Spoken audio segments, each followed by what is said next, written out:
Hello and welcome friends. चलिए, कैसे हैं आप लोग। उम्मीद करते हैं कि अच्छे होंगे। चलिए शुरू करते हैं एक नए टॉपिक को। हम लोगों ने देखा था गुप्त वंश को और उसके प्रशासनिक व्यवस्था को भी देख लिया था। आज हम लोग इस सेशन में गुप्त वंश के बाद का जो स्थिति पैदा हुआ उस पर चर्चा करेंगे। यानी कि गुप्त वंश जो कि यूपी को एक सेंटर बनाकर, केंद्र बनाकर पश्चिमी उत्तरी क्षेत्र और पश्चिमी क्षेत्र पर उन्होंने राज्य किया लगभग 160 सालों तक। उसके बाद उसके पतन के बाद जो स्थिति पैदा होती है उसमें देखने को मिलता है कि 500 ईस्वी में, लगभग 500 ईस्वी में उन जो है आक्रमण करके यहाँ पर कश्मीर, पंजाब क्षेत्र और जो पश्चिमी क्षेत्र है इस पर कब्जा कर लेते हैं और कब्जा करके वहाँ पर शासन करना शुरू कर देते हैं। और ये जो गुप्त साम्राज्य था उसको सामंत, जो कि उस वक्त बहुत उत्कर्ष पर था, तो सामंत लोग आपस में गुप्त साम्राज्य को बांट लेते हैं छोटे छोटे हिस्सों में और शासन करना शुरू कर देते हैं।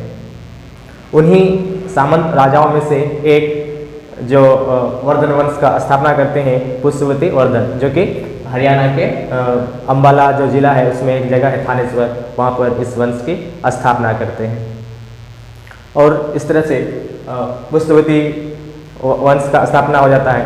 अगर इसके जानकारी के अगर हम सोर्स की बात करें कि इसकी जानकारी हमें किस किस चीज़ से मिलती है, तो वर्धन वंश के बारे में जानकारी के लिए उस वक्त जो ग्रंथ लिखे गए, जैसे वानभट्ट द्वारा हर्षचरित, कादम्बरी, हुएनसंग जो हर्षवर्धन के टाइम पर आए थे उनके द्वारा लिखित सीयू की, कलहन का राजतरंगिणी और हर्ष द्वारा रचित जो 3 ग्रंथ है, 3 किताब है, जिसमें आप देख सकते हैं नगानंद रत्नावली, प्रियदर्शिका आदि ग्रंथ हैं। और उसके साथ ही पुलकेशिन द्वितीय का जो एक एहोल अभिलेख है।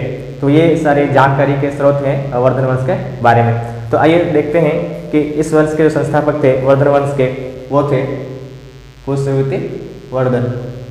उसके बाद जो अगला जो प्रमुख शासक हुए पुष्यवती वर्धन के बाद वो था प्रभाकर वर्धन, जो कि शायद चौथा शासक था। और ये इसलिए प्रसिद्ध हुआ क्योंकि इन्होंने हुनों को पराजित किया था, यानी कि हुनों को आगे बढ़ने से रोका था, जो कि गौरी हुन, जो कि 500 ईस्वी में गुप्त वंश के पतन के बाद जो वो आक्रमण करते हैं कश्मीर और जो पंजाब के क्षेत्र को और जो पश्चिमी क्षेत्र को जीत करके कब्जा कर लिया था, तो उसको आगे आने से रोक देता है और इसीलिए ये प्रसिद्ध शासक माना जाता है। इन्होंने ब्रह्मभट्टारक और महाराज धीराज जैसे बड़े उपाधियों का भी धारण किया था। कहा जाता है कि इनकी पत्नी यशोमती से 3 संतानों की प्राप्ति होती है, जिसमें पहला राज्यवर्धन और दूसरा पुत्र जो होता है हर्षवर्धन और एक पुत्री राजश्री की प्राप्ति होती है। पुत्री राजश्री का जो है विवाह कन्नौज के जो मौखरी वंश था उसका एक नरेश ग्रह वर्मा या गृह वर्मन से कर दिया जाता है, जो कि कन्नौज का शासक था। उसके बाद आगे देखते हैं हम लोग, ये जो राजश्री का जो विवाह होता है गृह वर्मा से या ग्रह वर्मा से, तो ये जो मालवा है, मालवा का शासक देवगुप्त इस पर आक्रमण कर देते हैं और गृह वर्मा को मार देते हैं। गृह वर्मा को मार देने के बाद फिर क्या करते हैं, जो राज्यवर्धन है वो फिर देवगुप्त को मार देता है। कहा जाता है कि प्रभाकर वर्धन का मृत्यु हो जाता है और उसके फौरन बाद जो जब गद्दी पर बैठते हैं राज्यवर्धन, उसके बाद ही ये हालत पैदा होता है। और गद्दी पर बैठने के साथ ही ग्रहवर्मा का बदला लेने के लिए राज्यवर्धन मालवा का अभियान में निकलते हैं। मालवा अभियान में जाकर सफल भी हो जाते हैं, यानी कि देवगुप्त को मार देते हैं। और लौटने के क्रम में जो देवगुप्त का मित्र था, गौड़ का शासक, गौड़ जो कि बंगाल है, वहाँ का शासक शशांक जो है इनको धोखे से मार देते हैं लौटने के क्रम में। तो इस तरह से राज्यवर्धन देवगुप्त को मारते हैं और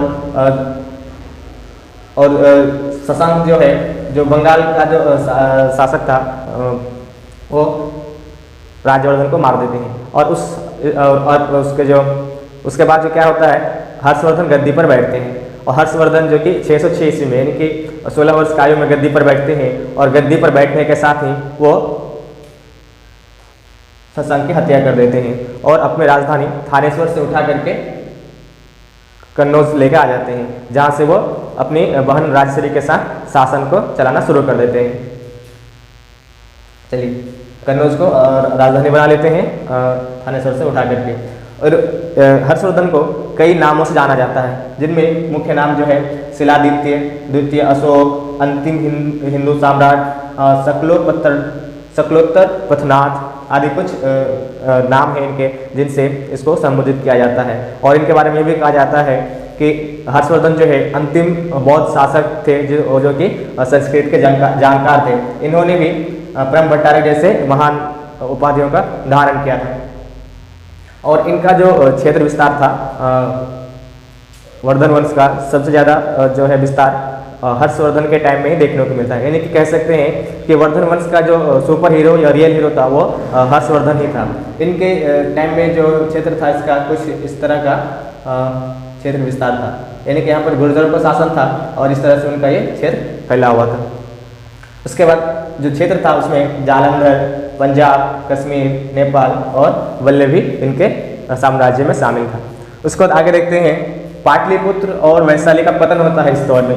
कहा जाता है कि पाटलिपुत्र जो है नदियों से घिरा हुआ एक जगह है, जहाँ से व्यापार के लिए जो मार्ग जाता था वहाँ से आना, मतलब चारों तरफ व्यापारिक मार्ग था और वहाँ से चुंगी वसूल किया जाता था, जिससे जो आमदनी होती थी उसी वजह से वो उसका महत्व ज़्यादा था।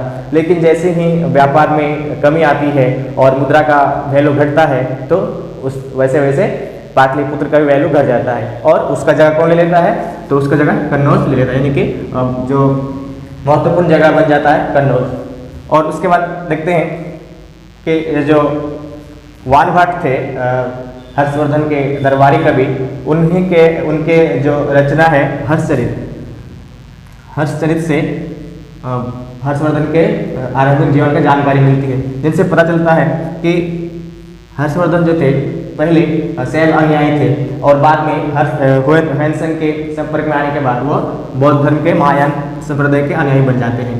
और ये जो है सहनशील नीति को अपनाया था। कहा जाता है कि ये जो है 500 ब्राह्मणों को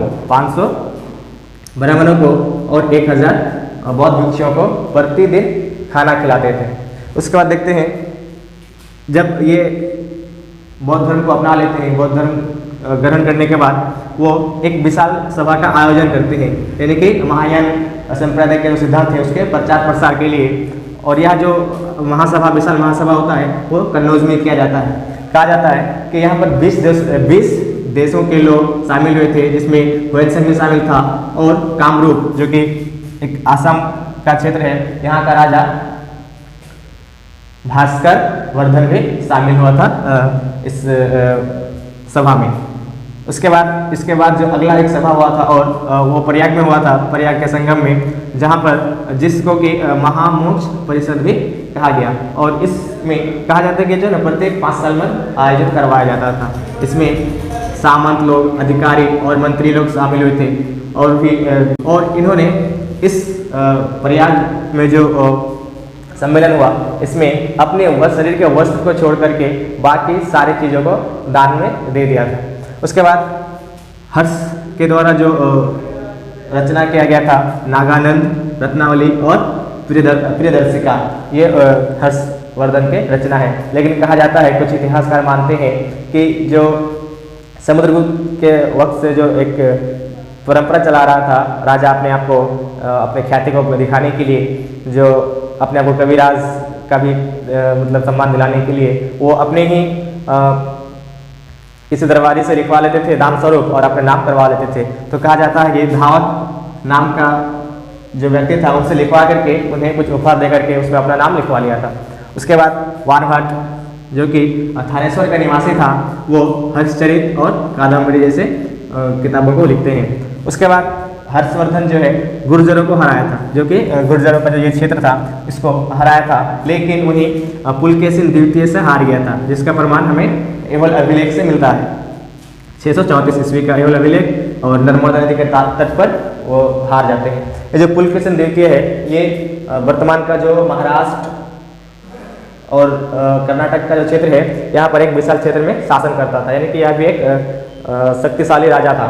और ये जो है कर्नाटक के बीजापुर जिले के वादामी में इसका राजधानी था। और इनसे पुलकेशिन द्वितीय का हर्षवर्धन से बहुत तगड़ा लड़ाई होती है नर्मदा नदी के तट पर, और वहाँ से वो इसका विस्तार इधर नहीं हो पाता है। उसके बाद देखते हैं ह्वेनसेंग, जो चीनी यात्री हर्षवर्धन के शासनकाल में भारत आए थे। हौसे हर्षवर्धन और हौसे ह्वेनसेंग जो कि भारत आए थे, और इसको भारत में से याद किया जाता है क्योंकि इन्होंने सीयू के नाम की एक ग्रंथ रचना की थी। इन्होंने जो भारत आया था, तो भारत आने का उद्देश्य था अध्ययन। नालंदा बौद्ध विश्वविद्यालय में अध्ययन के उद्देश्य से आए थे और बौद्ध ग्रंथ को एकत्र करने के उद्देश्य से भारत आए थे। और इन्होंने भीनमाल का भी यात्रा किया था। कहा जाता है कि यह जो है हर्षवर्धन के संरक्षण में थे, इसलिए इन्होंने पूरे भारत का दौरा किया। चीन का तांग शासक, चीनी तांग शासक जो है ताइसुंग ने पश्चिम विदेशी यात्रा पर प्रतिबंध लगा रखा था। पश्चिम के विदेशी यात्राओं पर प्रतिबंध यूँ लगा रखा था क्योंकि तुर्क आक्रमणकारियों का डर सता रहा था कि कभी भी आक्रमण कर सकता है, इसलिए उन्होंने प्रतिबंध लगा रखा था। और उस प्रतिबंध को तोड़ते हुए ह्वेनसेंग जो है वो भारत के लिए निकल जाते हैं 629 ईस्वी में, और 645 ईस्वी में वो वापस जाते हैं। चीनी, और कहा जाता है कि जब ये वापस गए थे तो चीनी शासक जो ताइसुंग था उन्हें दंडित करने की जगह उसे सम्मानित किया था। चीनी लेखक भारत के बारे में भारत के लिए यिनतू या थियान्तु शब्द का प्रयोग करता था।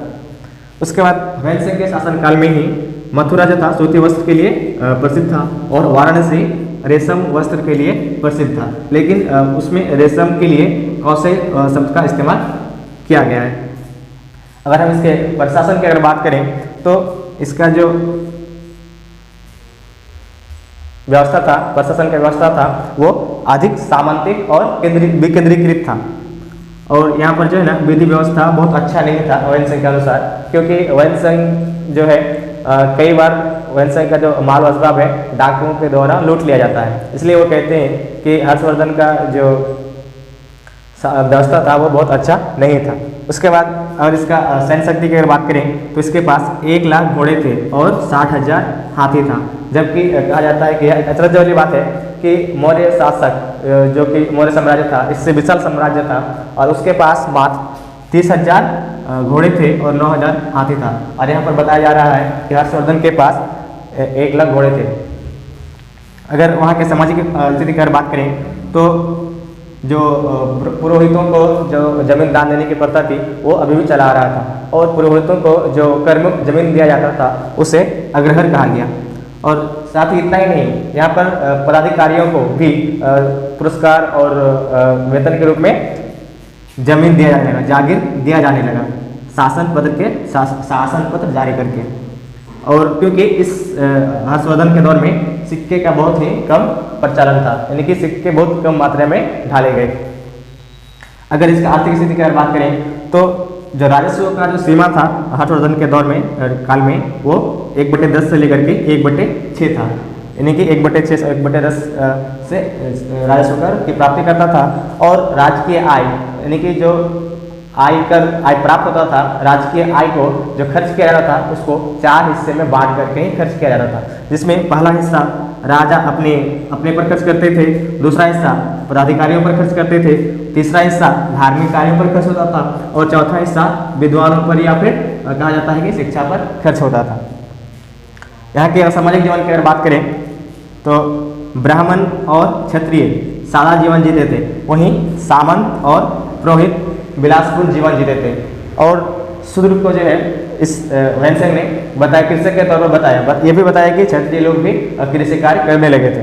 वहीं मेहतर और चंडाल जो कि अछूत थे वो इस हर्षवर्धन के काल में गांव से बाहर बसते थे, और वो जब गांव में प्रवेश करते थे तो जोर जोर से वो आवाज़ लगाते थे, हल्ला करते थे, ताकि लोग उनकी आवाज़ सुनकर के सतर्क हो जाएं और उनके स्पर्श होने से बच सके, क्योंकि स्पर्श होने से वो अपवित्र माना जाता है। तो आज के सेशन को यहीं पर खत्म करते हैं। अगर आप हमारे चैनल में नए हैं तो प्लीज़ सब्सक्राइब करें, लाइक करें, शेयर करें। Thank you.